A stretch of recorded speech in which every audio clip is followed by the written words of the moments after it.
গ্যাংরিং হয়েছিল পায়ের তলায়। গ্যাংরিংটা ডাক্তারবাবু সুগারটাকে না কন্ট্রোল করার জন্য আমার পাটাকে অপারেশন করেছিলেন। তার জন্য পাটাকে টোটালটাই ডেড হয়ে যায়। ডেড হয়ে যাবার পর আমার এই পাটি নষ্ট হয়ে যায়। হয়তো আমি মানুষের পাশে থাকতে পারবো না, কিন্তু ভগবান আজকে আমাকে এই পায়েতে আমি প্রতি মুহূর্তে প্রতি মানুষের বিপদে যখন যেমনভাবে মানুষ ডাকে আমি তাদের পাশে যেয়ে তাদেরকে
ওনার একটি পা নেই, তাও আবার ডান পা। আর এই ডান পায়ে কৃত্রিম পা জড়িয়ে নিয়ে তিনি অবলীলায় এবং অসীম সাহসে ভর করে অ্যাম্বুলেন্স চালিয়ে যান দূর থেকে দূরান্তে। ভাবা যায়? না, ভাবা যায় না। রোগী এবং দুস্থ মানুষের সেবা করার লক্ষ্যে ছুটে বেড়ান সমগ্র পশ্চিমবঙ্গ জুড়ে। নাম নূর মোহাম্মদ খান, গ্রাম খেমতা, রায়না 1 নম্বর ব্লকের অধিবাসী।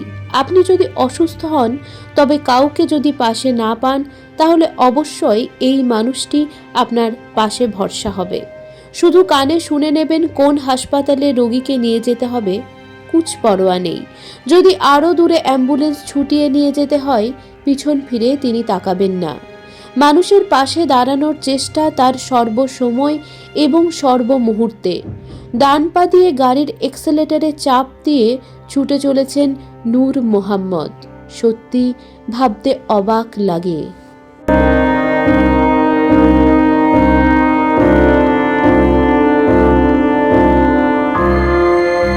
নিজেই শারীরিক প্রতিবন্ধী, শরীর থেকে বাদ গেছে একটি পা, তবুও সেই অবস্থায় নূর মোহাম্মদ খান প্রতিদিন মুমূর্ষু রোগীদের অ্যাম্বুলেন্সে চাপিয়ে চিকিৎসার জন্য ছুটছেন এক প্রান্ত থেকে অন্য প্রান্তে। জীবন বাঁচানোর এই লড়াই চালিয়ে পূর্ব বর্ধমান জেলা তো বটেই, রাজ্য তথা দেশের কাছে দৃষ্টান্ত দেখিয়ে অন্যদের অনুপ্রেরণা যোগাচ্ছেন। সেই নূর মোহাম্মদ খান আর কেউ নন, কাতার বিশ্বকাপের উদ্বোধক প্রতিবন্ধী এই মানুষটি সারা বিশ্বের কাছে রোল মডেল। নূর মোহাম্মদ খানের বাড়ি পূর্ব বর্ধমানের রায়না ব্লকের খেমতা গ্রামে। জন্মের পর থেকে তিনি অবশ্য জন্ম থেকে প্রতিবন্ধী নন, শারীরিক অসুস্থতার কারণে একটি পা তাকে খোয়াতে হয়েছে। একটা সময় অতিরিক্ত সুগারে গ্যাংগ্রিন হয়ে পা কেটে বাদ দিতে হয় তার, কিন্তু পা খুইয়েও জীবন যুদ্ধে হেরে যাননি নূর মোহাম্মদ। জীবিকা হিসেবে একসময় বেছে নিতে হয়েছিল অ্যাম্বুলেন্স চালকের পেশা, কিন্তু পা কেটে বাদ দেবার পরও তিনি জীবিকা ছাড়েননি। যদিও একজন অ্যাম্বুলেন্স চালক হিসাবে জীবিকার বিষয় নয়, অসুস্থ মানুষদের জীবন বাঁচানোর তাগিদ তার বরাবরই।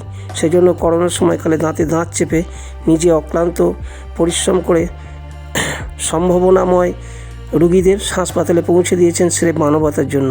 তাই পা হারিয়েও আবার নতুন উদ্যমে তিনি অ্যাম্বুলেন্স চালাতে শুরু করেছেন। শেয়ারা বাজার থেকে এক পায়ে অ্যাম্বুলেন্স চালিয়ে পিজিতে পৌঁছে দিচ্ছেন মুমূর্ষু রোগীদের। অনেকের প্রাণ ফেরানোর কাজে নেমে পড়েছেন তিনি। নূর মোহাম্মদ খান বরাবরই মানবিক, সমাজে নানা সামাজিক কাজে তার ভূমিকা রয়েছে। পা হারানোর আগে মানুষের দায় বিপদে নূর মোহাম্মদও সকলের কালো ভাই হিসেবে পাশে থাকতেন, আর আজও একইভাবে অসহায়দের পাশে আছেন তিনি। প্রতিবন্ধকতা যে বড় সমস্যা নয়, মানুষের মনোবল অটুট থাকলে সে অসাধ্য সাধন করতে পারে, তার বড় উদাহরণ নূর মোহাম্মদ। করোনাকালে অসংখ্য মৃতদেহ সৎকার করে সমাজে মানবিক মুখ হয়ে ওঠার দৃষ্টান্ত আজও সকলের মুখে মুখে ফেরে। যখন করোনা রোগীদের সাহায্য করতে সকলেই ভয় পেতেন, ঠিক সেই সময় তার ওই কাজ বহু মানুষকে সাহস জুগিয়েছিল, শিখিয়েছিলেন যে কোনো প্রতিবন্ধকতাকে হারিয়ে জয় পাওয়া সম্ভব। আজও শারীরিক প্রতিবন্ধকতা জয় করে রোগীদের চিকিৎসার কেন্দ্রে পৌঁছে দিয়ে ধারাবাহিক দৃষ্টান্ত দেখিয়ে চলেছেন নূর মোহাম্মদ খান।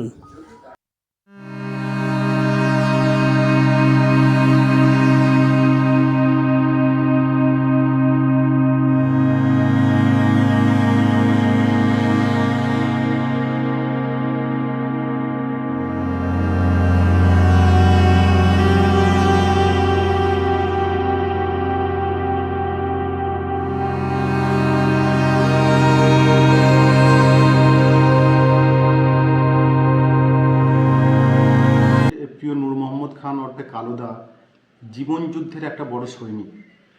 তার শারীরিক অসুস্থতার কারণে ডাক্তার তার সম্পূর্ণ একটা পা তার নিয়ে তাকে পা কেটে বাদ দিতে হয়েছে। তারপরেও সে জীবন সংগ্রামে যেভাবে লড়াই করে সেটা একেবারে মানুষের কাছে একটা অনুপ্রেরণা। বিভিন্ন ক্ষেত্রে তাকে যদি রাত 12টার সময় ফোন করা হয়, তিনি অ্যাম্বুলেন্স সার্ভিস দেন, মানুষকে রোগী নিয়ে বিভিন্ন প্রান্তে যাওয়া আসা করেন, কখনো বিভিন্ন হসপিটালে যাওয়া আসা করেন। তো রাত বিরেতে পর্যন্ত মানুষ তাকে সাহায্যের জন্য পায়। শুধুমাত্র স্বাস্থ্য পরিষেবা নেয়, যে কোনো কাজে বিপদে আপদে, যখন একটা সুস্থ স্বাভাবিক মানুষ তাকে বিপদে পাওয়া যায় না, কিন্তু এই খোঁড়া পা নিয়েও সে বিভিন্ন ক্ষেত্রে মানুষের পাশে দাঁড়ায়। যে মানুষ যখন বিভিন্ন কারণে বিভিন্ন অজুহাত খোঁজে যে আমি তো সুস্থ নই, আমার তো এরকম অসুবিধা, আমার তো পয়সা নেই, আমার তো অর্থ নেই, বিভিন্ন সমস্যা, তার কাছে কালুদার কাছে সেটা কোনো সমস্যা নয়। সে কিন্তু জীবন সংগ্রামে এখনও পর্যন্ত যেভাবে একটা পা কাটা যাওয়ার পরও জীবন সংগ্রাম চালিয়ে যাচ্ছে, তার জন্য তাকে ধন্যবাদ। আমাকে নিবি, আমাকে মুক্ত, আমাকে আমার পাটা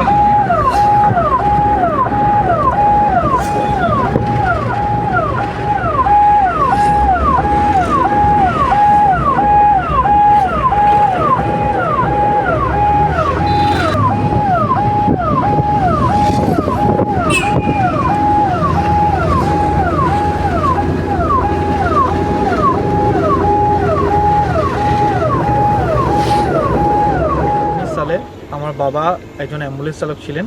সেই বছরই ডায়াবেটিস জনিত একটি ভয়ঙ্কর ঘটনায় তিনি তার একটি পা হারান। টানা 2 থেকে 3 বছরে অসহনীয় কষ্ট আর সংগ্রামের মধ্যে দিয়ে যেতে হয়েছে আমাদের পরিবারকে, কিন্তু তিনি ভেঙে পড়েননি। তার অদম্য মানসিক শক্তির জোরেই তিনি আবার ফিরে এসেছেন। আজও তিনি অ্যাম্বুলেন্স চালান। আমার বাবাই আমাদের পরিবারে একজন একমাত্র উপার্জনকারী, আর তার এই লড়াই আমাদের জীবনের সবচেয়ে বড় অনুপ্রেরণা।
যাচ্ছেন উনি খুব মানে স্থিতিভাবে যাচ্ছেন।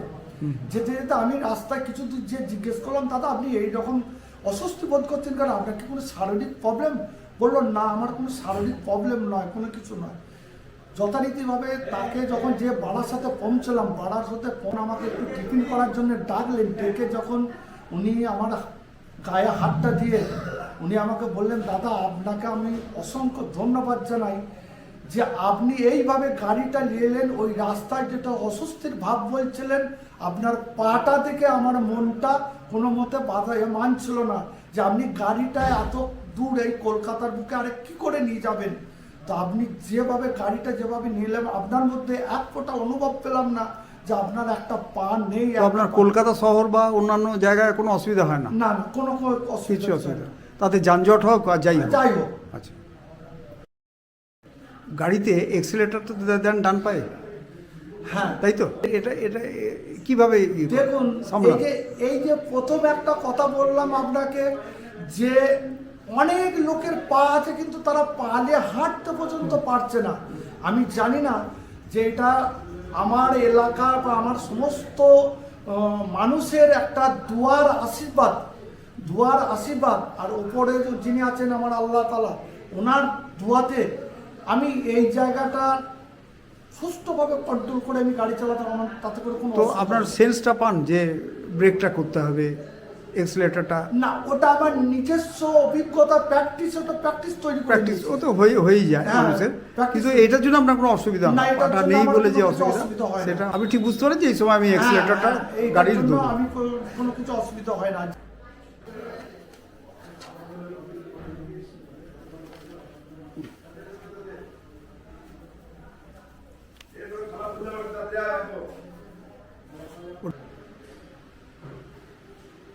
না বেসরকারি?